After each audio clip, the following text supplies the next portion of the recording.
How's everyone doing today? It's your boy JJ Domination, and today we're here with the three-word game for the 2019-2020 NFL season. So, it's inspired by Colin Cowherd. It's like his thing over there, the three-word game. In his theory, you can describe every team in 3 words. So we're going to give it a shot. I tried to have fun with these. I tried to be serious with a couple. Because that's what this is all about. You got to have fun with it, And we're going to be going in draft order, of course, like for the teams that don't have a first-round pick. That will be based on the standings. So, for example, like the 18th team we're going to talk about is the Pittsburgh Steelers.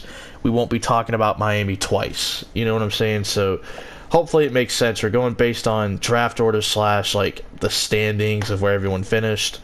So, let's start off with the Cincinnati Bengals. Banking on Burrow.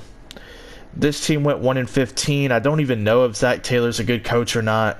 This team does have the talent, but I think the main question for me is when Joe Burrow evidently gets drafted number 1 overall by the Cincinnati Bengals, because I think it's going to happen. I think a lot of people think it's going to happen.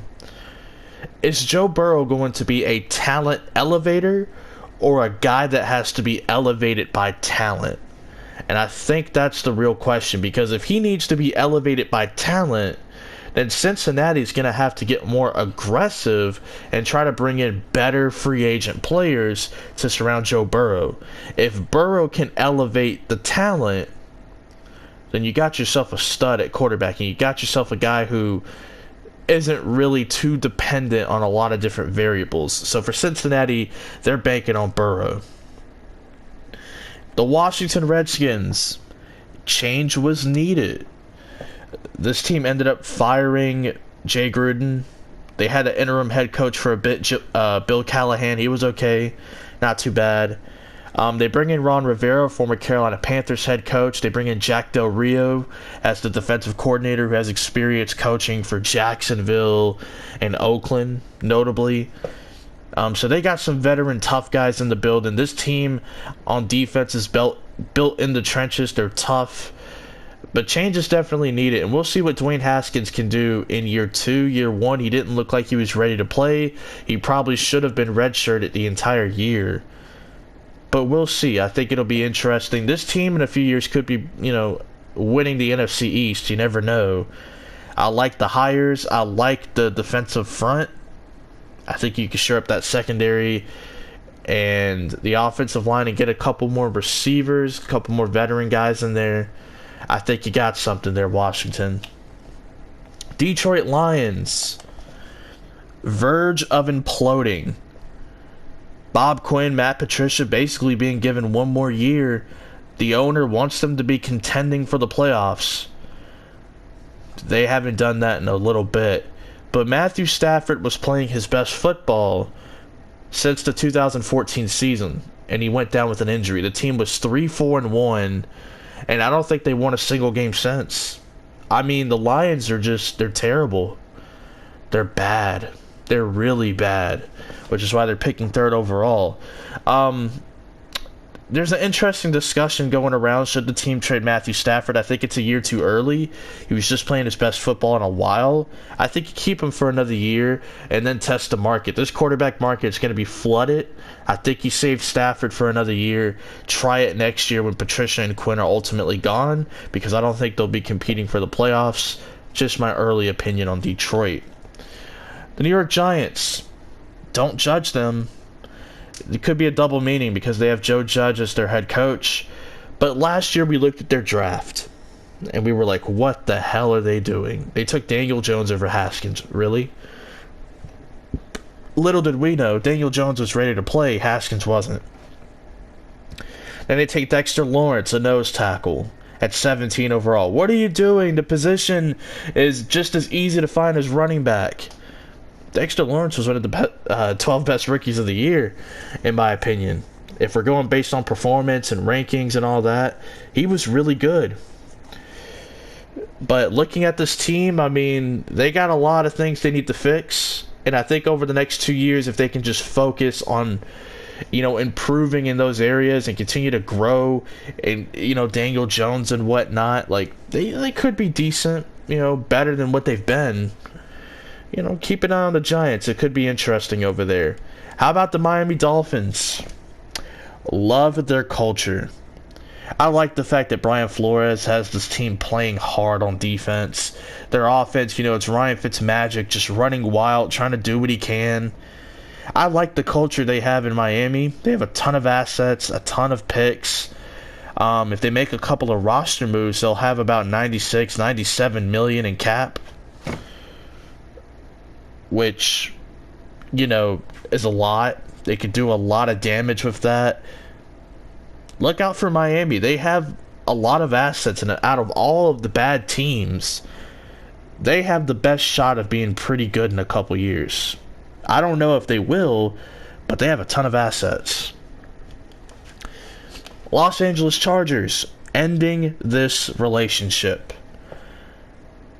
The Chargers and Phillip Rivers finally parting ways. They've been together since 2004. They're done. Rivers did not have a good year. He kind of, I guess he had a decent year, but the interceptions, the turnovers were crazy. We'll talk about another quarterback who that applies to. But this team is really talented. They're a good roster, but they need a safer quarterback option. Maybe they get Teddy Bridgewater, or maybe they're just like, you know what, let's just try to bridge the gap. Let's trade for Cam Newton and draft a guy to groom for the future. That could be the move as well. The Chargers, I'm interested in their offseason. They have decent money, but they have a couple of key free agents. It'll be fun to see what the Chargers end up doing. They're a good team, but last year they just injuries, and they just found a new way to lose every week. They got to get it together because the Chiefs are in their division. They're not going to slow down. The Broncos, I think they're a sleeper team this year, or this upcoming season. And Oakland, they're a little too unpredictable for me. The Chargers, they're in fourth place for a reason right now. The Carolina Panthers, a new era. Greg Olsen just signed with the Seattle Seahawks. I like the move a lot for Seattle, but the Panthers and Greg Olsen parted ways. The Panthers and Ron Rivera parted ways. Luke Kuechly retired after having a shorter career, but a great career. And Cam Newton might be out the door pretty soon. It's the end of an era. This team had a pretty damn impressive run in 2015. They didn't win the Super Bowl, but they were tough. They were a tough out for everyone. The one in 15-1, by the way, was the Atlanta Falcons. Shout out to my local team. They're not my team. I'm a Packer fan, but they are the local team in terms of where I stay. The Panthers. Yeah, it's a new era. They're bringing in Matt Rule from Baylor. They're bringing in Joe Brady, who was in the NFL. Went to LSU. Now he's back. This roster is going to look completely different in a couple of years. McCaffrey, God bless him, fantasy football stud, a real-life stud, an amazing player. Next 2 years are going to be a little rocky for the Panthers. We'll see how things turn out. Arizona Cardinals. That's their quarterback. I like Josh Rosen. I think there's still a future with Josh Rosen somewhere. I don't think it's Miami, but somewhere. But man, he's had it rough, but he's also been on two teams in 2 years. But man, Kyler Murray, he can do all the things Josh Rosen can do in the passing game, but he's more mobile. He's a better decision maker. He can move. He knows how to take hits. He knows how to brace himself for hits. The baseball background really helps. Kyler Murray, y'all laughed at me when I talked about that. That is a huge part of Kyler Murray's game. That baseball background means something for a quarterback with his abilities. This team, they got to build up the defense. I trust Cliff Kingsbury and them to do their thing offensively. They got to build up that defense for Vance Joseph. They have to. They got to get tougher. They got to get more aggressive. And I think they'll be able to do that. But this is definitely Arizona's quarterback for the future. He's got a lot of potential to be a star player. We'll see if he reaches that here in Arizona. I'm rooting for him. I'm a huge fan of his game. I like Kyler Murray a lot. We'll see what he does. Jacksonville Jaguars relocate to London. This is mainly a joke, but it's something that could actually happen in a few years.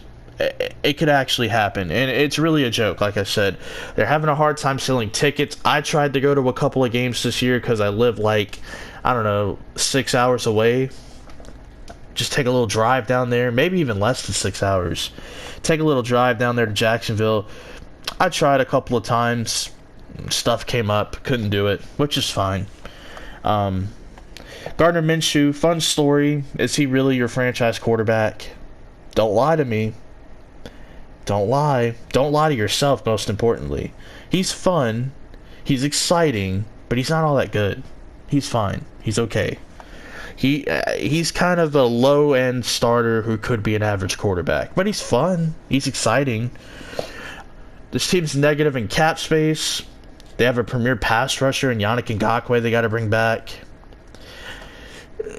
I don't know about this team. They had a one-year window with Blake Bortles, and they had a couple of calls not go their way against New England, which led them to not going to the Super Bowl, but man, that's tough. That's tough. Relocate to London. Cleveland Browns, way too predictable. Oh man, the Browns are going to the Super Bowl. They're gonna be a playoff team. Look at how good they are. Yeah, everything looks pretty good on paper, but what have I been saying on this channel for a couple of years? The NFL is not a talent show. It's a results-oriented league. I don't care how talented you are. I don't care how stacked your roster is. Back it up. Win games. Blow the bad teams out. Beat the teams you're supposed to beat. Take care of business if you're that team. I didn't put the Super Bowl label on the Cleveland Browns. I had the Cleveland Browns finishing third in their division, and they did that. I had the Browns at 7-9. They couldn't even reach that mark. They went 6-10. It was a disaster season. They got rid of Freddie Kitchens. They're bringing in Kevin Stefanski. We'll see how that goes. Third coach in 3 years for Baker Mayfield. No big deal. I'm rooting for Cleveland. I've been wanting Cleveland to be good for a few years. I just could not buy the Super Bowl hype this year. I couldn't. I couldn't see it. But I'm rooting for them. They got a lot of players I like. I like Baker Mayfield a lot. I think last year was truly a sophomore slump. I think this year he'll be much better.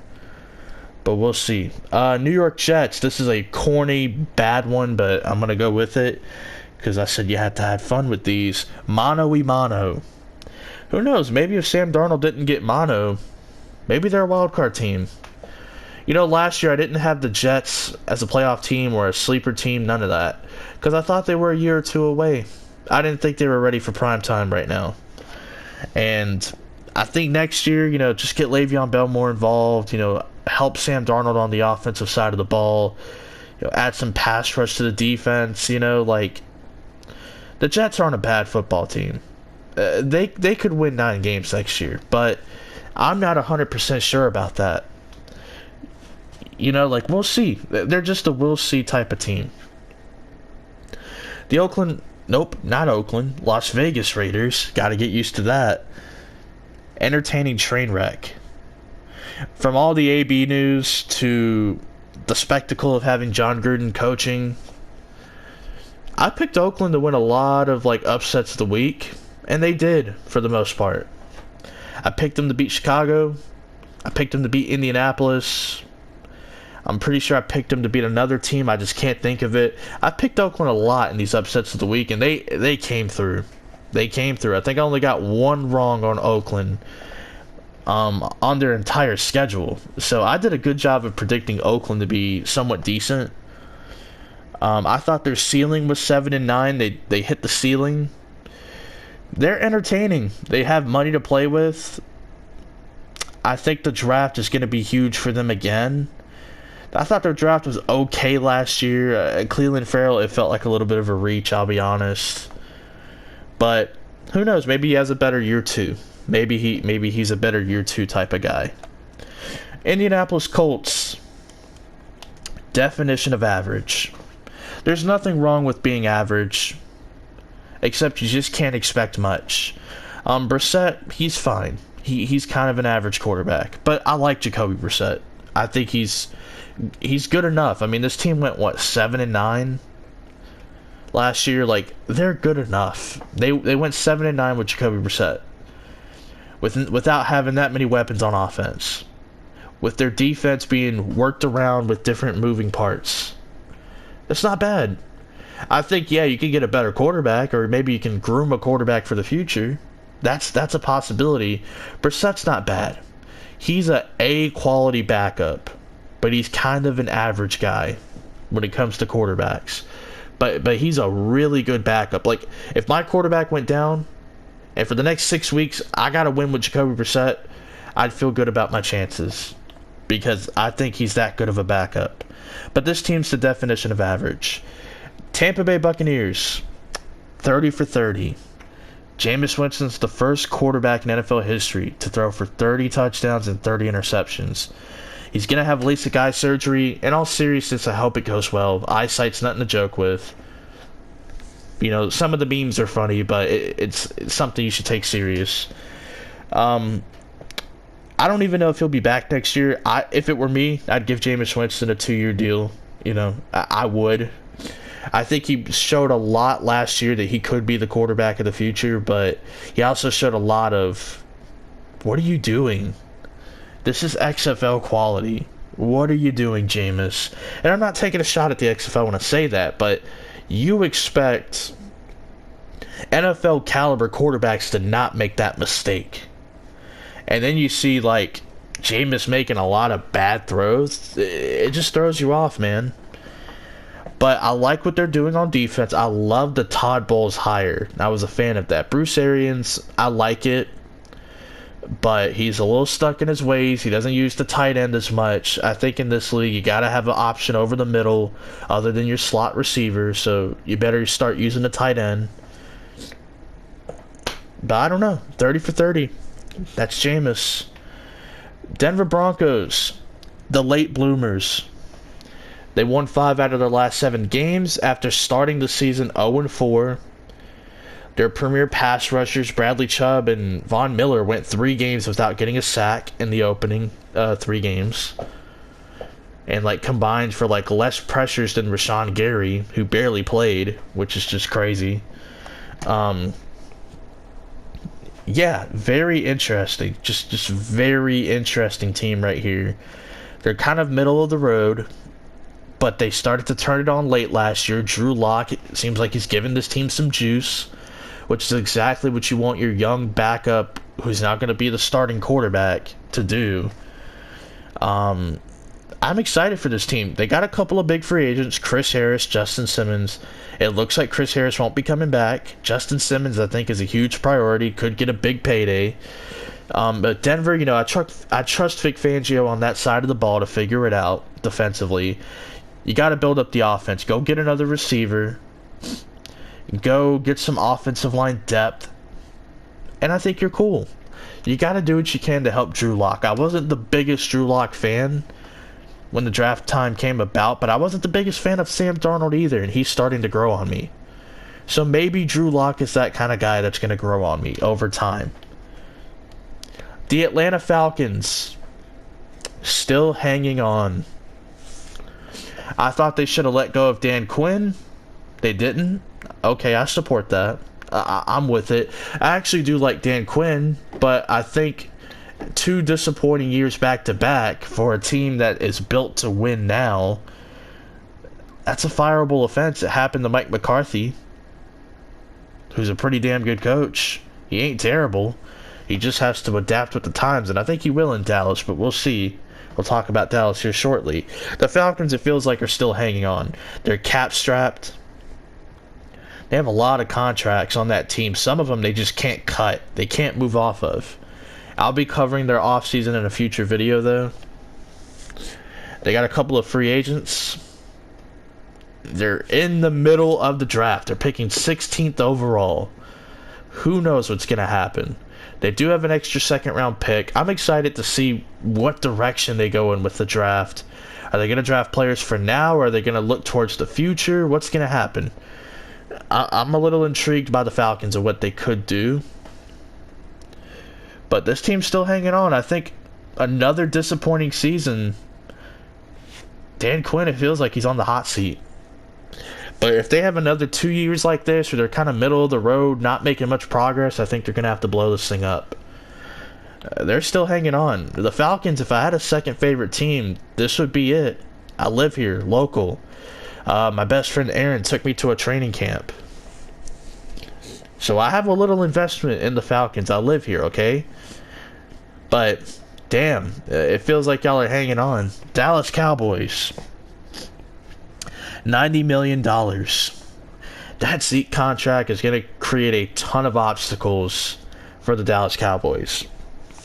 Starting off with this offseason, Dak Prescott, Amari Cooper, Byron Jones, Robert Quinn, Randall Cobb, Malik Collins. They got a ton of free agents. Those are only 6 that we named. They got a ton of free agents. And, yeah, they have a ton of money now, but wait until they pay Dak Prescott and Amari Cooper. How much are you going to have left? Not enough to keep the rest of the guys. I'm a little worried about the Cowboys. They may have to say bye to 2 of those 3 big free agents. And my guess would be Amari Cooper and Byron Jones, but it sounds like they might pay Amari Cooper and tag Dak Prescott. Okay, sure. I'm a little worried about this team. That contract for Ezekiel Elliott has me worried. Pittsburgh Steelers. Just stay healthy. This team almost went to the playoffs with Devlin Hodges, Benny Snell Jr., and Deontay Thompson. They did that. Imagine if Big Ben, James Conner, and Juju can all stay healthy. They're a playoff team. They get the 6th seed. We don't hear about the Tennessee Titans and their miracle run because they just miss out. The defense, the way they played last year, if they play like that again with the healthy Big Ben Roethlisberger, look out. That's an 11-win team if they can just stay healthy. Chicago Bears, talented but lacking. This team's really good. If you look at this team on paper, they're really good. But the quarterback position, Trubisky ain't it.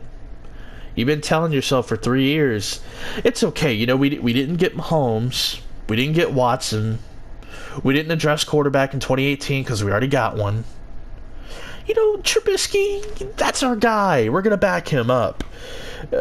No, he's not your guy. He's not that good.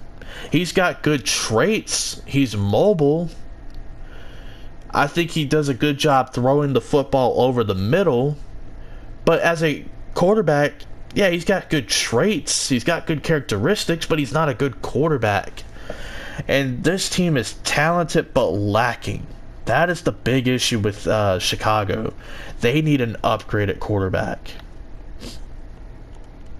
Los Angeles Rams, City of Stars. Because that is all they can afford is star players. Which is why your Michael Brockers and Corey Littletons of the world are going to be free agents and they're not going to be brought back to this team. This city is all about stars. They got Aaron Donald, who is one of just arguably the best player in football, period. You got Aaron Donald, you got Jalen Ramsey, you know, Todd Gurley's got a little star quality about him. You know, Jared Goff, the pretty California kid. You got a lot of stars in the building. But they don't have a whole lot of depth.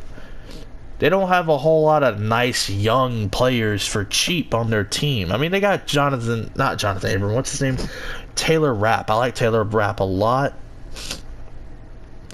But man, Corey Littleton, Michael Brockers, man, they're not going to be able to afford them. This team desperately needs offensive line. Desperately needs offensive line, I tell you. They need a lot on the offensive line. They could use another defensive lineman or two. Linebacker needs to be revamped a little bit.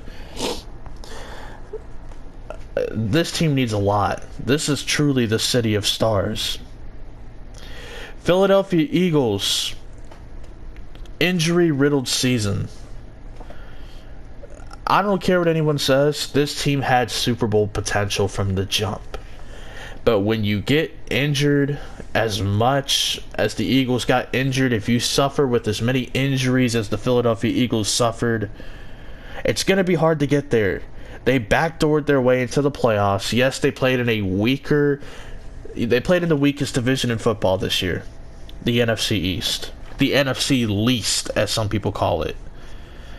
And they backdoored their way right into the playoffs. And the one player that's always got the injury concern, Carson Wentz, managed to play the entire regular season, but he got concussed, knocked out of the game against Seattle. And then the backup quarterback, Josh McCown, tore his hamstring and played with a torn hamstring for an entire half of football. You want to know who the third quarterback would have been? Their current number one receiver at the time, Greg Ward, who the only reason he's playing is because 4 other receivers were hurt. The Eagles were that banged up that in a playoff game, their number one receiver at the time would have played quarterback if Josh McCown didn't suck it up and play with a hurt, torn hamstring. That's how beat up the Eagles were. Imagine if they stay healthy. They probably do contend for the Super Bowl. I don't know if they make it, but they definitely would be in the mix. Buffalo Bills, much needed season. They really needed this season for Josh Allen's development. Josh Allen, I like his game. He's got to work on the accuracy, but I like his game. He can run. He's got a strong arm. Big guy. He's fun to watch. And in the playoff game, even though he imploded in the fourth quarter and overtime, the first 3 quarters, he looked really good. I mean, you couldn't deny it. He looked like the truth. For real. Not Paul Pierce, but he looked like that dude. Like, yeah, I want to play for that guy. This was a much-needed season. They made it to the playoffs. They're a young team. They needed that experience. They needed to figure out how to play postseason football. And I think, even though they blew that lead, I think they needed that to happen to them. Because it's something you can build on. It's something you can progress with. They're going to have a ton of money. They don't have that many key free agents. I think they could have another knock it out of the park type of draft like they did last year. I was a huge fan of everything Buffalo did in the postseason, or in the offseason last year. They were my sleeper team to get into the playoffs. I didn't pick them, but they were like, okay, I can see them making it type of team. They did it. And much credit to them. They really impressed me this year. Good watch for sure. The New England Patriots. The one question everyone wants to know. Where's Tom going? It sucks that this is kind of the headline because for the first 8 weeks of the season, even though they didn't play the stiffest competition, they were the number one defense in football. The offense, they were kind of, sleepwalking their way through all of this. But then the second half of the season came. They had to play the tougher teams, and they go 4-4. Then you count the playoffs, they go 4-5. They lost to Baltimore. They lost to Kansas City. Lost to Houston, which was my upset of the week. I picked Houston. They won that game. And they lose to Tennessee in the postseason at home. Where's Tom going? My gut feeling, he sticks around in New England. I don't think he's leaving. That's my gut. New Orleans Saints. Run it back. That I actually wrote down something else, but it was a little offensive. Not like in a bad way per se, like not like it would offend people, but it would definitely offend Saints fans. But for the New Orleans Saints, run it back. Drew Brees yesterday announced that he is going to be returning to football for the 2020 season. And the Saints, I'm pretty sure, will do what they can to make sure he is the guy. And I don't think he has interest in playing anywhere else. I'm excited for Drew Brees. I'm glad, I support his decision. And this accomplishes 2 things. Number 1, there's clarity of who your quarterback's going to be next year. And number 2, it gives the Saints a full season to figure out, okay, who's going to be the successor. They can draft a guy, groom him under Drew Brees and Sean Payton, and he can come in next year and play. I really like this for the Saints. I think you accomplished a lot. They have a ton of talent on this team. Their playoff loss was not ideal. They lost at home again in the postseason. But with the Saints, with Drew Brees, you can't count them out. Minnesota Vikings. What's their future? This Vikings team is really good. They are really good, but a lot of their players, they're starting to age a little bit. Kirk Cousins has 1 year left on his deal. I don't know. What's the team's future? They're getting older. I think Zimmer has like 1 year left on his coaching contract. I like them. They're talented. I respect them. You know, because they're a division rival of the Packers. I respect them. Very talented. What's their future going to look like? Yeah, they're good now. They're win now. They are a win now football team. But 3 years from now, when a lot of these players aren't here, what's their future going to look like? Do they, dare I say, do they entertain drafting a quarterback at 25? Just to have a backup plan, an insurance policy. It's something to think about. It's all fun in the moment. But what's life going to be like in 3 years? It's something you should at least give some thought to. The Houston Texans. Please protect Watson. I thought their rookie linemen, Titus Howard, Max Sharping, or Sharpting, I don't know, however you say his name. I thought they were okay, but he still got sacked a ton. They did trade for Laremy Tunsil. Good move. I like Laremy Tunsil. You gotta do a better job protecting him, though. It's hard to ask rookie offensive linemen to play well early. Hopefully in year 2, they step it up and protect Deshaun Watson. This team, they have the talent. They have the personnel. Probably need to revamp the defense, especially in the secondary, but they got the talent.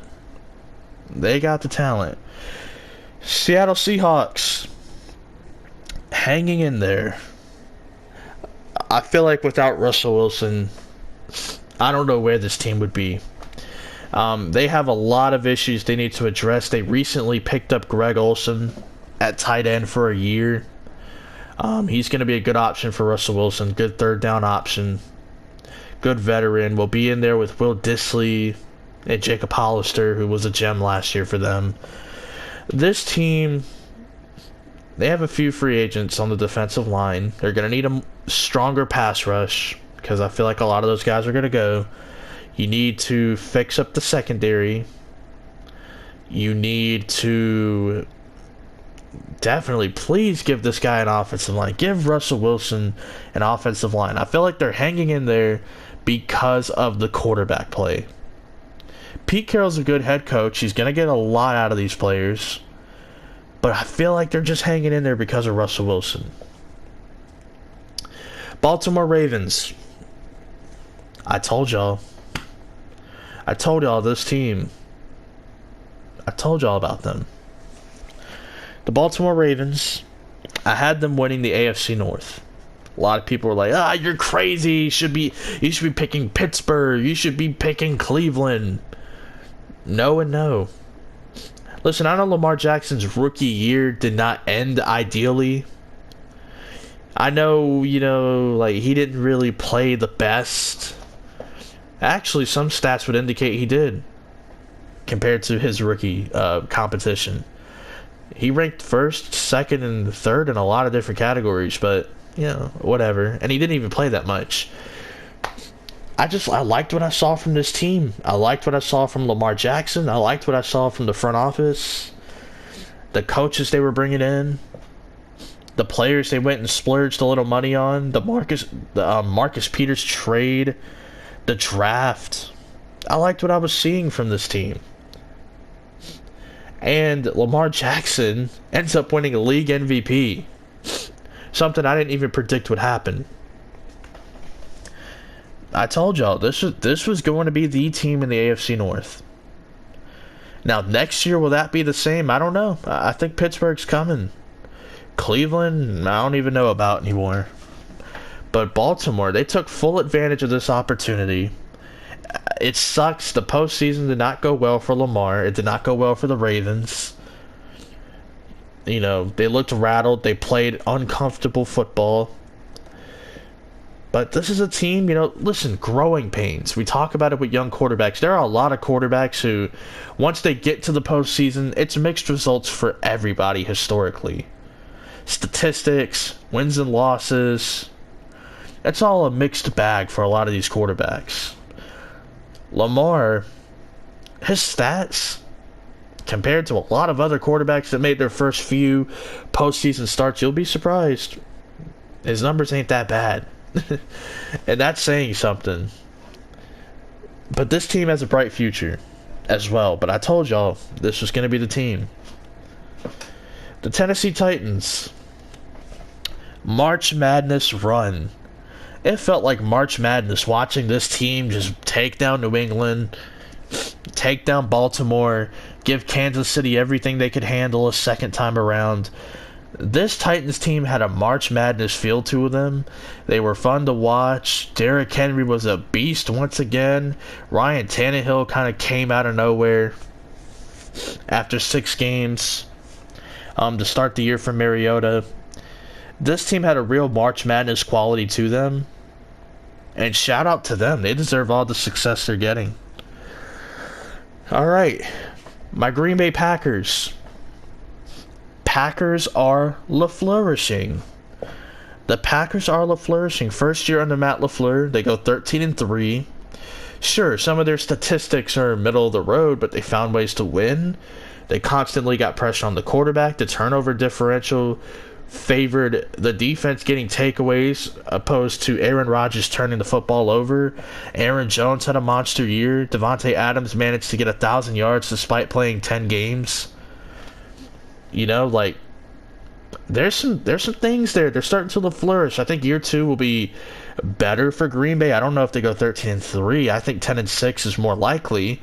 But I think year 2 will be better. They got to get a second receiver option for Rodgers, a proven guy. And they got to get more athletic at the linebacker position, in the middle. At least one guy that can play linebacker that's more athletic. You know, shore up the defensive line a little bit, get a little tougher, you know, play with an edge. The Packers could be pretty good. They got here to the NFC Championship at 13-3 as a team that just found different ways to win. And they weren't all that tough. If anything, Green Bay was kind of a soft team. And this is coming from me, a Packer fan. They played a little soft at times.